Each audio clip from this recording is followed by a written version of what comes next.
Jimmy Butler III made his home debut for Golden State 2.5 weeks after the Warriors traded for him. They were facing the team directly ahead of them in the standings, the Mavericks, with Klay Thompson returning to the Chase Center, and a franchise legend, and Andre Iguodala was having his jersey retired. Now, when this trade initially went down at the Super Bowl, Stephen A., you told me you weren't moved. Have you changed your mind? I have. I really, really have. I've changed my mind. I think I was wrong when I first spoke about it. I'm sorry. Yes, I think I was. I'm sorry. I mean, miracles do happen. One more time. Miracles do happen. I think I was wrong. Oh, okay. When I first talked about this. When you have a guy that can get to the free throw line as frequently as Jimmy Butler, who's second in the usage rate on the team, Steph Curry's at 29%, he's at 23%. What happens then is you're giving him a break. You're giving him a breather without him having to get off the court, to sit on a bench. That, to me, makes Golden State very, very potent. So when I look at the West, again, I don't have them winning it, but I can't summarily dismiss what I'm seeing and how impressive it's been. Now you can speak again. Well, I mean, listen, I am impressed because Jimmy Butler, listen, we know what playoff Jimmy is all about. We know that the brother is a winner and he can get things done. But I didn't see it as a match and the personnel around them. I didn't see being able to flourish. But you see what Jimmy Butler has infused in them. Him and Draymond Green and that personality in your locker room and on the basketball court. Jimmy Butler being a more aggressive, secondary option than, say, an Andrew Wiggins or somebody. He gets to the basket. He scores. He goes to the free throw line. He gives you a breather because he can slow things up, contributing to controlling pace for the Golden State Warriors. And that just gives somebody like Steph Curry more room to operate, more time to breathe, more energy because he's got more time, because Jimmy Butler's get to the free throw line at a 9.3 rate, 9.3 free throws per game.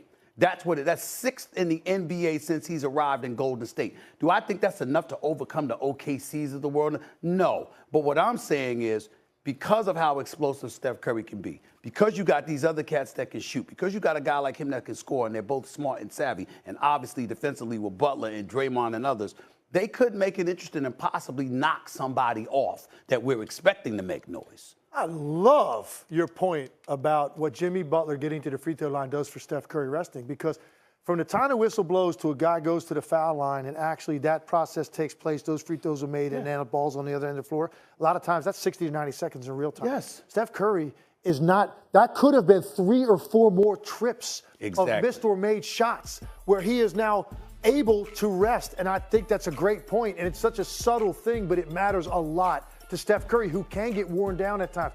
Here's where I've been surprised, not surprised, because Jimmy Butler is a very smart player. His ability to fit within the confines of his offense, because that's what I was wondering. Like, how exactly does that work? The mid-range game, the ISO play, the free throws, the toughness, we knew that. What about fitting in with this style of play with Draymond Green and Steph Curry and the way they want to play? You know what it is? Jimmy Butler is an incredibly underrated passer, and he's got an unbelievable IQ for the game. So he finds the right space to occupy. He knows the next pass to make after he receives it. So all of that continuity stuff still works with Jimmy Butler doing his thing. I've been incredibly impressed. And I also see them running out into the locker room now, onto the floor rather, out of the tunnel. They've got a swagger and a belief about them now. Yeah. They've got a totally different energy about them and their belief in terms of what their ceiling is. Yep. Shannon? But that's all it took. It took them to beat a team without Anthony Davis, without Lively, without Daniel Gafford. That's all it took. So I guess what? The Lakers going to the championship. If they can play OKC without Shea Gilgeous, without Williams, without Hartenstein, and without Chet Holmgren, here we go. Really, Stephen A. and Legs? In that 5-1 record, who have they beat? That's above them. I don't remember who they play. Hold on, nobody's saying they're winning. Nobody's saying they're winning the West. We're not saying they're winning the West, but they're a dramatically improved product. I was wrong. I was. Stephen A. I was. Excuse me. First of all, you should hold on, because you're not going to hear me say that very often. So you should hold on to those moments, okay? That's number one, okay? Number two, you're one of the people who taught me this. Listen, when you're watching the nuances of the game unfold before your very eyes, everything is not predicated on just the competition of play sometimes. Sometimes you're watching how teams seamlessly work together, and then you're imagining what they could do on any given night. That's all I'm saying. I don't think they're going to the finals, but do they have the potential to knock off somebody in the West, Shannon? I think they do. Shannon, to answer your earlier question about the only team they beat that's ahead of them, excuse me 1 second, the only one is the Rockets. Now, Steven, now, if they go knock off OKC, they knock off Cleveland, they knock off Boston, they get one of those teams like that, because y'all know what we do to them. It don't matter who they're. You already know what LeBron do to. Don't you know, Stephen A? Legs, don't you know? Don't you know what we do? Okay, I'm just checking. Long as everybody knows. No, he's about to make my spring a very, very uncomfortable spring. Oh, he's no starting doubt. to get on my damn No nerves. doubt. You know what I'm saying? Because I'm telling you right now, I'm just getting stopped going to hear more of this. The more they climb, I'm going to have to listen to this, Molly. I have to listen to this man. Yes, I thought my spring was going to be better and his spring was going to be bad. But them damn Knicks. Opposite trajectories? I tried to tell you this. Opposite trajectories. We'll see. It's still early. We just got back from the All-Star break. Let's not panic. Let's be cool. No, it's Well, not. let's spend like 3 games. Take it down a notch. All right. We'll leave it there, guys. When we come back on First Take, more NBA to dive into. Now, this three or is four more trips of missed or made shots where he is now able to rest. And I think that's a great point. And it's such a subtle thing, but it matters a lot to Steph Curry, who can get worn down at times. Here's where I've been surprised. Not surprised, because Jimmy Butler is a very smart player. His ability to fit within the confines of his offense, because that's what I was wondering. Like, how exactly does that work? The mid-range game, the ISO play, the free throws, the toughness, that we knew that. What about fitting in with this style of play with Draymond Green and Steph Curry and the way they want to play? You know what it is? Jimmy Butler is an incredibly underrated passer.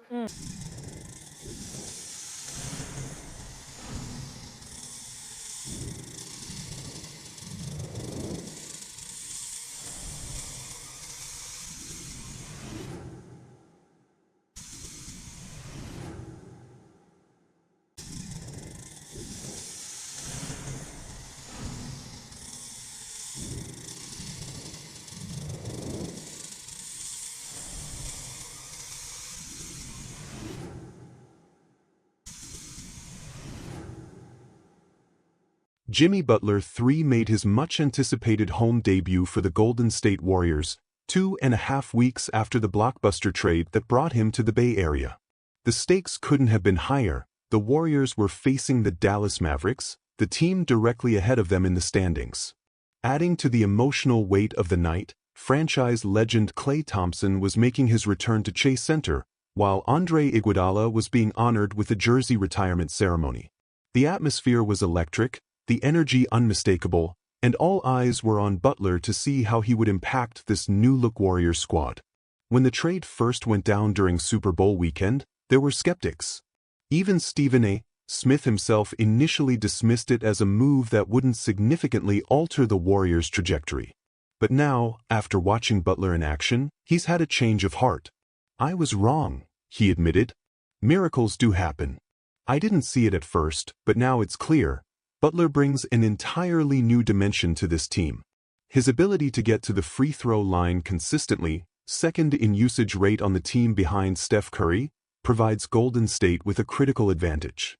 Steph is at 29% usage, Butler at 23%. That means Curry gets breathers during the game without having to sit on the bench, and that makes this team a serious threat. For years, Butler's reputation as a gritty, hard-nosed competitor has been well established. Playoff Jimmy is a moniker that needs no explanation. When the stakes rise, so does Butler. But the question looming over his move to Golden State was whether his style of play would fit with the Warriors' established defensive system. Could a player who thrives on mid-range isolation and drawing fouls seamlessly integrate into a team known for its motion-heavy, perimeter-oriented attack? Initially, it wasn't obvious. But watching Butler and Draymond Green bring a new edge to this team, the answer is becoming increasingly clear. Jimmy is a more aggressive secondary option than Andrew Wiggins ever was, Smith pointed out. He attacks the basket, gets to the line, slows the pace when necessary, all of which allows Curry to conserve energy and operate at his highest level. Since Butler's arrival, he's averaging 9.3 free throw attempts per game, the 6th highest mark in the NBA. That's a game changer for a team that traditionally relies so much on jump shooting. While this move hasn't catapulted the Warriors to outright Western Conference favorites, it has undeniably made them a team no contender wants to face. Oklahoma City, Denver, and Minnesota may still have the upper hand, but Golden State's blend of experience, defensive tenacity, and newfound offensive versatility makes them a legitimate threat to pull off an upset. Steph Curry's explosiveness, combined with Butler's ability to control pace and Draymond's defensive leadership, creates a very compelling formula, Smith continued. I don't think they're winning the West, but I absolutely can't dismiss them anymore. One of the most overlooked aspects of Butler's game is his passing. He's an incredibly underrated facilitator, another analyst noted. His basketball IQ is off the charts, and that allows him to fit seamlessly into this system. He knows exactly where to position himself, when to make the extra pass, and how to keep the ball moving without disrupting the Warriors' flow. Beyond the X's and O's, there's an undeniable shift in the Warriors' energy. They carry themselves with a renewed swagger, a sense of belief that had been missing earlier in the season. You can see it when they come out of the tunnel, Smith said. There's a different vibe in that locker room now. They believe in their ceiling again. Of course, the skeptics remain. They've beaten a Rockets team that's behind them in the standings. That's it, one commentator argued. Let's see what happens when they go up against the elite teams, Oklahoma City, Cleveland, Boston. If they can take down one of those squads, then we'll talk. Smith wasn't having it. Sometimes, it's not just about the competition in front of you. It's about watching how a team evolves, how the chemistry develops, and how the pieces fit together. Right now, I see a Warriors team that's dramatically improved, and I'm telling you, they're going to make somebody uncomfortable in the playoffs. The back-and-forth debate continued, with discussions of the Lakers, LeBron James, and the broader Western Conference landscape. But one thing was undeniable: Jimmy Butler's arrival has changed the Warriors. Whether it's enough to make a deep playoff run remains to be seen, but dismissing them outright would be a mistake. The Warriors, with Butler in the fold, have the potential to shake up the postseason picture, and as the regular season winds down, all eyes will be on Golden State to see just how far this new iteration can go.